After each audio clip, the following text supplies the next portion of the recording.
Just one thing though, I did want to say, because I feel like a lot of times when people mention Nate Husser, they don't mention the other two people that were in his group that I feel are doing crazy dope music still. So back when Nate Husser was with the Posters, he used to be with Chris the Spirit, Joey Sherritt, right? And both of them right now are still doing very dope music.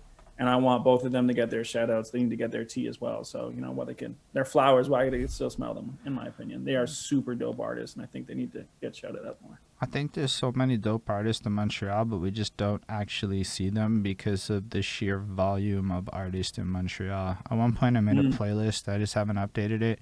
It is 11 hours in Montreal. Damn. And it's a fraction, and it's all within the last year or so with a couple of exceptions. And everybody I've showed it to had to shut the fuck up and say the city had talent. Okay.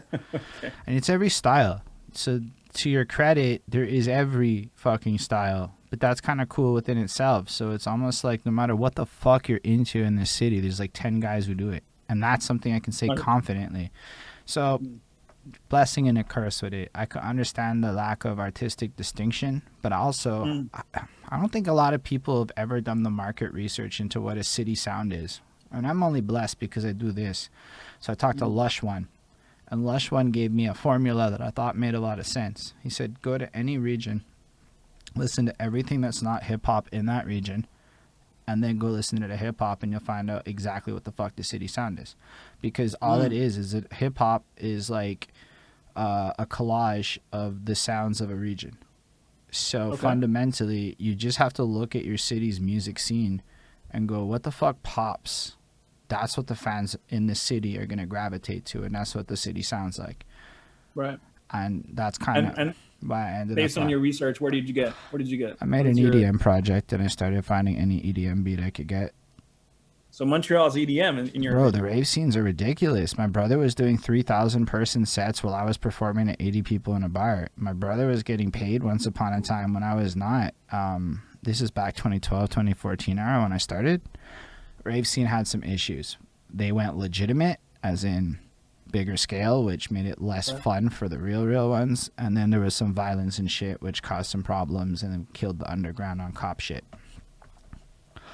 But it taught me a lot about the potential for things. But also, like, I was just sitting there thinking, like, yo, COVID's done. Who the fuck wants to go stand in a bar, watch a bunch of rappers rap? Yeah, there's people. But I think a lot more people want to go to a rave and just fucking dance. Try to get laid and shit. How many people wanted to do that before COVID? Wait, I felt like... yo, bro, did you see Jerry Park during COVID? When the thousands of people in Jerry Park fucking partying to these underground raves with Kate Trinata in them? All the dance. Raves, for sure. Yeah, 100%. That's different. But I'm talking about the hip hop scene as far as like, even prior to COVID, we were having a struggle with selling tickets as hip hop artists or going to do shows as hip hop artists, in my opinion. Yo, and I don't know if that's just my opinion. Incorrect. But like, yo, there's layers to all of this, right? So for one thing, people don't understand their age group no more. Young people hip hop and old people hip hop is not the same. And my cutoff is 25. Okay. If you're 25, none of your friends want to go to the bar and get smashed like they used to.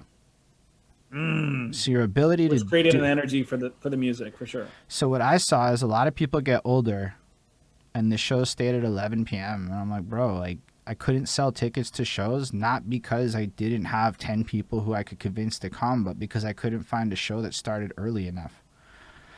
That was one of them. Yo, the kids stopped going to bars on drink prices. So if you're trying to get young people, going to like bars is just weird. Because have you ever seen a 20-year-old at a bar in the last? They don't do that. So I started talking to young people, and there's a bit of a split between the rich going to clubs, techno dance music, and the poor people at house parties. Everything in the world.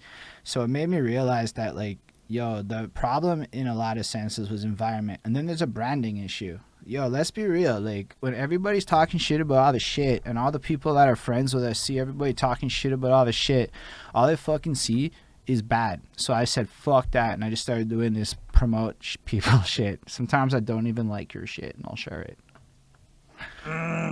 What? It's the facts of it. Or at least I'll think it's mediocre and call it great. There are like 5 or 6 people I will die hard say are amazing. Serenity, Cool Man, Logan, Flipstar. These are people I think are fucking incredible. But like, yo, it's about saying the city's blessed. Or like, there's so many things we as artists fail to do to like actually build branding for the city. Like, yo, if I send you my shit, you might not like it, but do you have a boy that likes it? Guarantee you I do weird geeky white boy shit. Trust there's people in the city that might fuck with it. Then when I hear your R&B shit, my guy, no offense, is not my favorite, but I know some motherfuckers that will roll with that shit. Like you and Basics on a track, it just sounds perfect to me. Bro, I've been wanting to do an album, and both of us have talked about it. I've been wanting to do an album with Basics, an entire thing. Anyway, because the sound just fits, and honestly, he's a dope dude. He's just really great. But, and MC wise or rap wise, yeah, fucks with it. Unparalleled. And I guess all of that is I went on this journey, so I started talking to people, and I realized one thing: a lot of people know about promo, and nobody know a damn thing about marketing. And it's like I don't. You'll notice I do have a promo game running. It's called I'm giving out $100 on that contest, and motherfuckers are throwing my brand around their YouTube. That's about as far as I go with promo. Everything else is marketing. I focus entirely on building a brand that's focused around XYZ core values and creating an entire person, all that shit. But I don't see people really creating lore, and because lore creates interest. So now we just started rapping about this fake bike that we stole from Cool Man Logan. And you're supposed to go, what the fuck? But once you have that feeling, you're gonna maybe click. And it's weird. But yo, I mean, we also never rap about each other. Take the Conor McGregor method, or even like what's going on now with Logan Paul or Jake Paul. If you could take that and apply those methods towards music, bro, it's just you don't have to be a shithead about it. You don't have to be a shithead. So They decided to be a shithead about it, and it worked. So I went a different route though, because I'm not that. I'm into kindness battles more than mean battles. I like mean battles from a spectator, but I'm a kindness battle motherfucker. Let me make you sound good. So check it. I went ahead and, I did the cipher that I'm running every Tuesday. And I asked beat makers for beats. And Meticulous decides to send in these beats with these. And nobody else did this. It was just him. No free beats. Purchase your tracks today. All over that shit. Purchase your tracks today. So then there's 7 free beats at meticulous.ca. Okay. So I made a project called Yo Meticulous. I found free beats. And I just made the worst. Like, it's just no choruses. I've been seeing this, though. That was the first one. That was like the beginning of a movement that started happening in my life. So I did that to troll Meticulous, and then I put it out, and I just say 7 free beats, meticulous.ca, because it's funny, because everyone steals beats, but nobody steals Montreal beats. So now I updated my Spotify to steal Montreal beats as my banner. So it's become one of my mantras. And so I made a song on my next mixtape called Steal Montreal Beats, where I make fun of people who pay for Amino Domini. And then like... I'm like, yo, if you're gonna do it, go. So all of a sudden, I'm getting free beats like fucking crazy. I got like, yo, it's been like an insane like rush of, but all I do in a sense is try to like rap about and also rap about people, like, look at underground scenes. I know this is just turned into me preaching. We'll go back to you, but you asked, so whatever. No, it's not. Look at like every underground scene. Like they have all these mixtapes based around culture, and then they have their studio shit. Like look at the Bay Area. Look at these things. So like they rap about each other in positive ways. Like I know that Gucci was Waka Flocka's motherfucking right because he said that on Hard in the Paint. And he told me that they were home. You don't hear that shit here. Nobody raps about each other. So I started rapping about Cool Man Logan. It's maybe not the coolest per se. I'm actually trying to just lampoon everybody in fun ways. It's like, yo, Lemef came on my stream, so I rapped a song about how I want to do a song with Lemef. Because he didn't do a song with me yet. So, so now the song's going to be called Lemef, blah, blah, blah. But when you're going to go on Spotify later and type in Lemef, my track's going to show up. 100%. So all I have to say is I think that's marketing gimmicks that are fun, and we could try that as a city. Hell, it's like if we're going outside of the music industry, if you go just like Ryan Reynolds, Hugh Jackman, the pranks that they used to do to each other, kind of build their own brand around who they are as actors. And you could apply the same shit to musicians. If I wanted to just do like Tyrell rolls up on Basics, and you did an entire video on that. Yes. Like, oh my God. Yes. Easy. TikTok, and it would grow exponentially because like these little things like people are not understanding. Like if I did a video where I was doing a hot wings challenge or some shit like that, right? And I decided to rap over the hot wings challenge, people would watch it because they want to see how I'm dealing with the spice. But at the same time, I could use that to market my music. And people are not taking it as a marketing level where they're kind of like, how do I create a viral video? Because the idea of viral videos is so clutch right now when it comes to either TikTok, Instagram, Facebook. How do you get shared?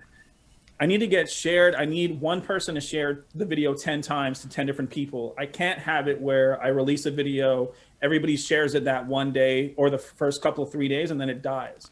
Viral videos continue to prosper because they continuously get shared and they get picked up by other venues. Virality is interesting. I'm not like as sold as virality as a strategy personally, but I understand where you're coming from. It's hard to capitalize on. No, but it's hard to actually capitalize on. So you get your viral moment. Right. The views, AdSense are not going to pay you. Trust, it's not as good as anyone thinks. So when everyone's trying to get monetized on YouTube, I'm like, bro, 8,000 views paid me $25. Just do some math. It's not amazing money. But take somebody like Dogface. Dogface, you remember him who did the video where he was rolling down on a skateboard, just drinking some cranberry juice, listening to a song, and it went super viral, bro. So you don't remember this? Actually, no, not this one. I kind of maybe, but when you're saying this, it may because I liked what you said about basics. So I'm more interested in how the WWE does shit. So if you think of that Extreme Championship belt, the one that was 24/7, right? Yeah. That shit was like glue. You never knew when was going to happen. And imagine that in a Twitter era. Now you could just be sitting there, a motherfucker gets tackled. I think this did happen. Gets tackled in like the dépanneur. Fucking belt changes over in real time. So when I'm thinking about this, I'm going, let's take TikTok. How do we maybe not worry as much about going viral, but how do we get a bunch of random people who are not connected to the music industry in Montreal to want to pay attention to us like we're a bunch of wrestlers on a roster? And I feel like if that's kind of why I'm doing some of this shit is to, create that lore.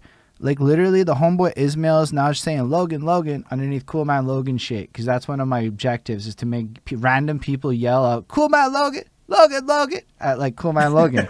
If like a random stranger does that to him one day, I achieve my objective. Okay.